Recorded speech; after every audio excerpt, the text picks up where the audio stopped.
Hi, color therapist Susan McKenzie here. So I have decided that I'm going to do my new moon video live for the first time. I hope that this works out the way I wanted it to. I guess we will soon find out, won't we? You know, they say when you step out of your comfort zone, you're on track, right?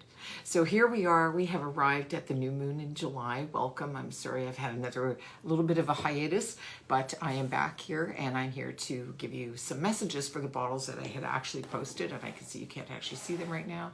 But that's okay. All a camera adjustment, right? Here we go. So what I'm going to do is I have on the back shelf, you can see that I have new moon and full moon sprays. I'm just going to put some of that energy of the full moon into the air. This has a lovely smell. I just love it. I always spray it every new moon. I spray the other one on the full moon. So here we are. We're at the full moon, the new moon, and in July. And you know, new moons are this opportunity to plant new seeds and set clear intentions for ourselves, right? And for the weeks ahead. So going through that 29-day cycle, and you know, intentions. Often when we look at intentions, we see them as being this to-do list, or these, you know, going through this to-do list of things that we have to do to move ourselves forward. But this time it's really asking you to tap into your intuition on this new moon.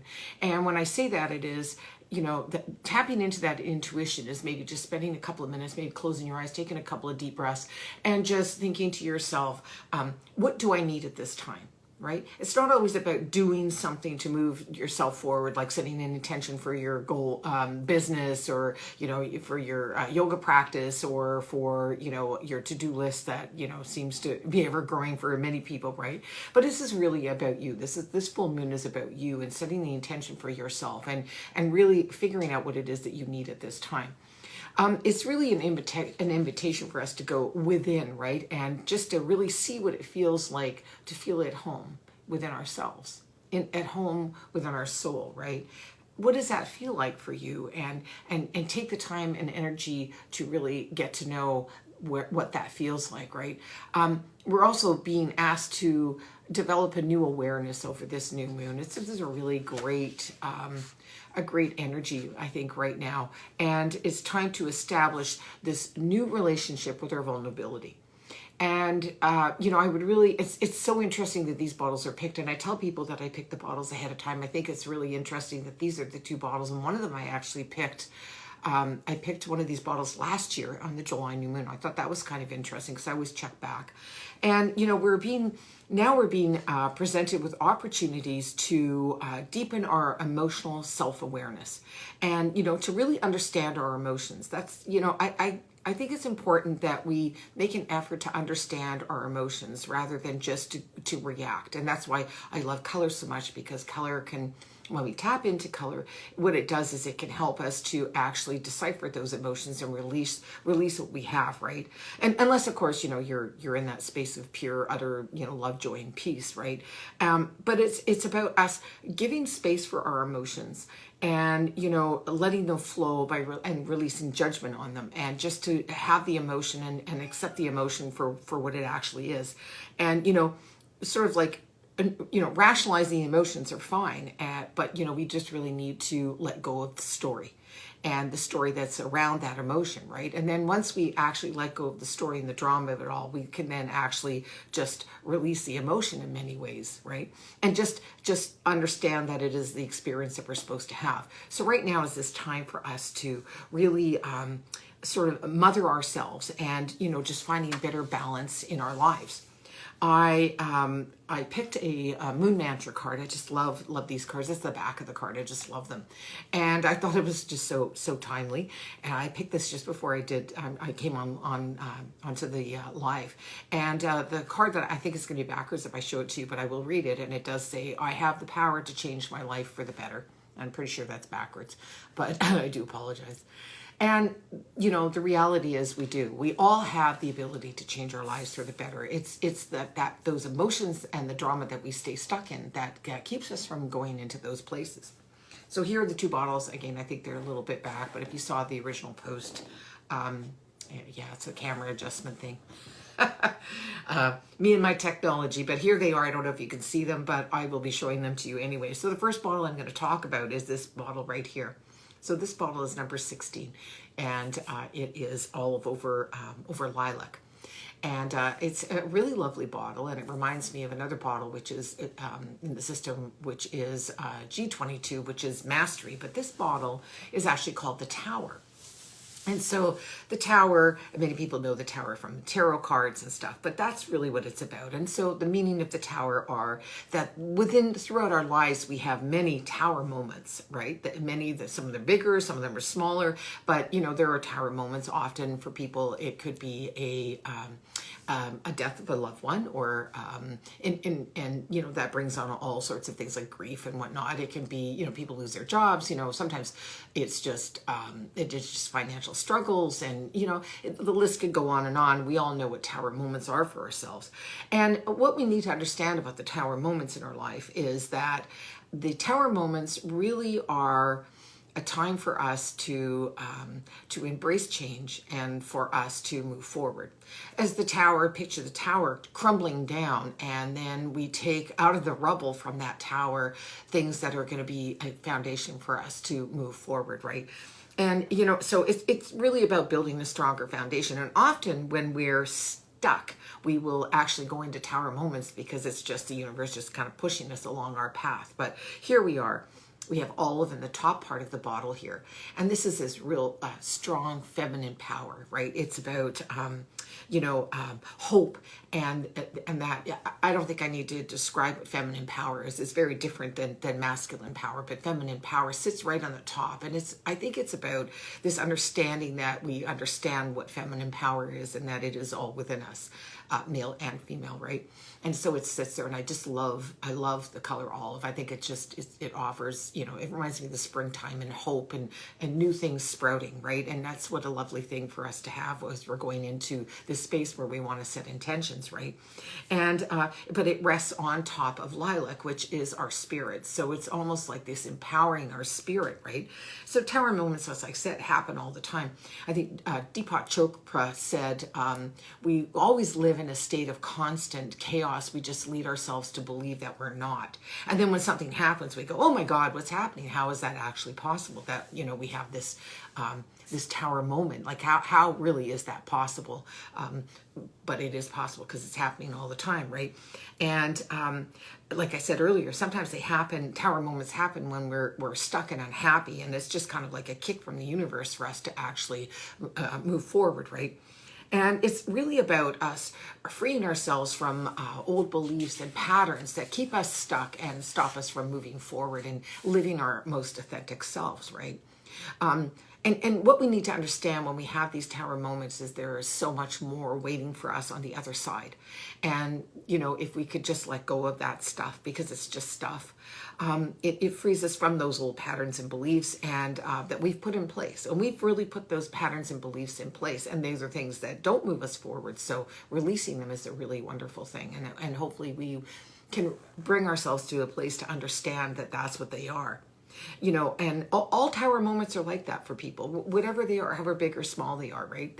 Tower moments kind of stop us in our tracks and make us, reevaluate things, right? And, I would say, despite the challenges that exist when we pick this bottle, and people may have already gone through that Tower moment, they're in that Tower moment now, or they're kind of in a place of building the foundation for when the Tower moment had already happened. Wherever you are on that continuum, just understand that these two colors are really great support for you, olive and that blue lilac, and they bring you back into that space for where we can understand that we really are powerful beings, and we have the possibility to actually keep ourselves into a high vibrating place so that we can actually bring about change in a very positive way in our lives.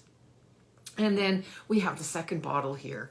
And this lovely bottle is, actually it looks a little bit different here, but this bottle is actually deep magenta over rose. It looks a little bit more red in the picture, but here we are nonetheless. That is the bottle. And I always believe whatever has happened and whatever is chosen, right? And this is really quite a lovely bottle. It looks a little bit like wine, I think. But, here we are. bottle number 22, a master number, I might add. And of course it is if you understand that the bottle is actually called forgiveness. So there we are sitting with this deep magenta on top of the bottle that holds the divinity, and the rose pink on the bottom that's holding this love. And it's really that love that we need to really tap into when we're looking at forgiveness, right? Now we really hold on to things, and it's very much like the other tower bottle, but it's like we hold on to these things and the events and stuff that people did, or also we can look at what we did, we think we did, or what we supposedly did or thought. All of those things are wrapped up in forgiveness. And what brings us to this place where we feel that we need to bring forgiveness in is judgment. And we sit in judgment, because we have to judge something in order for us to think that something needs to be forgiven, right? Rather than sitting in a space of, this is just a thing that happened and it's time, I can release it, right? And that's really what this is about. A lot of times when people are picking this bottle, a lot of it is about self-forgiveness. I find, personally, when I pick this bottle, I also find that I'm in that space of where I need to go into self-forgiveness, right? Not that we ever really need to forgive ourselves for anything, though we do actually believe that we do. It's just what we need to release. The things that we tell ourselves sometimes are really just not the best thing for us, right? But it is really about judgments and the judgment we have on what people supposedly did. And, if we can just sit down and embrace the events that happen, it's just like the other bottle, the tower bottles, how much they connect with each other, is if we can embrace the things that have occurred that we feel that require forgiveness, if we understand them to be something that was to bring us forward and something there was actually for our own good. And I will actually include death and dying in that, and our grief journey, because we think that when somebody passes, it is difficult. It's always difficult, or not always, but most of the time, grief is a very difficult journey for us humans. But the reality is, when we come out the other side of it, no matter how devastating the loss is to us, that significant person in our lives, we will have come out the other side of that a very different and changed person. And I find that the deeper the grief, the more changed we become.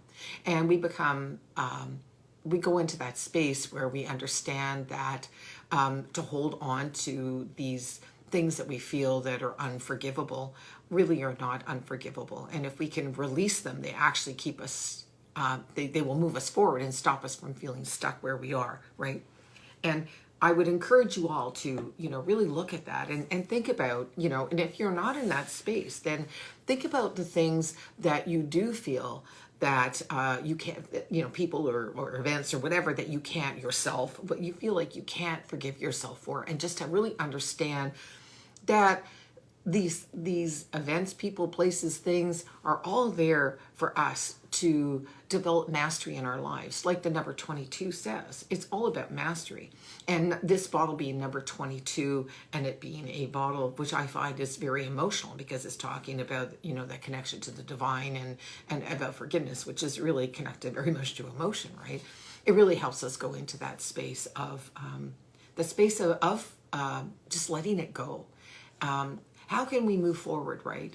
And, I have, my mother passed in March. Many people know that. When my mother passed, my husband and I took on this new motto, and the motto is, if not now, when? That brings me to the point where I'm actually doing this video. If not now, when? When am I going to do live videos, right? And why not just do the live video? And, it doesn't have to be perfect. So what if you can't? Whatever happens, right? It just happens, and it's not the end of the world. And I'm not going to sit in that space of not forgiving myself for that, right? But it is really, if you're not going to forgive that person right now, today, then if not now, when? And, my experience with forgiveness has always been, whether you do it today, tomorrow, next week, a year from now, 10 years from now, the experience is still the same. We just let it go.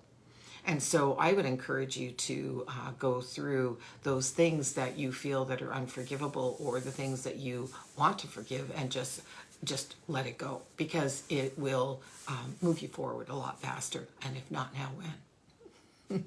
Right? So there we have it. That is the first live new moon video. I thank you for watching. Anybody who joined, I thank you for joining live.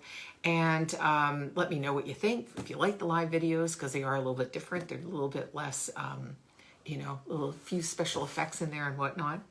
And I would love to hear from you. Let me know if your bottle pick resonated with you. Let me know if you want to know any more about these bottles. I love to share the magic of color with anybody who will listen, as most people know. And I wish you a very special new moon while you're actually going in and looking at those intentions for yourself and looking at yourself to bring yourself home, right? And I will see you on the next full moon.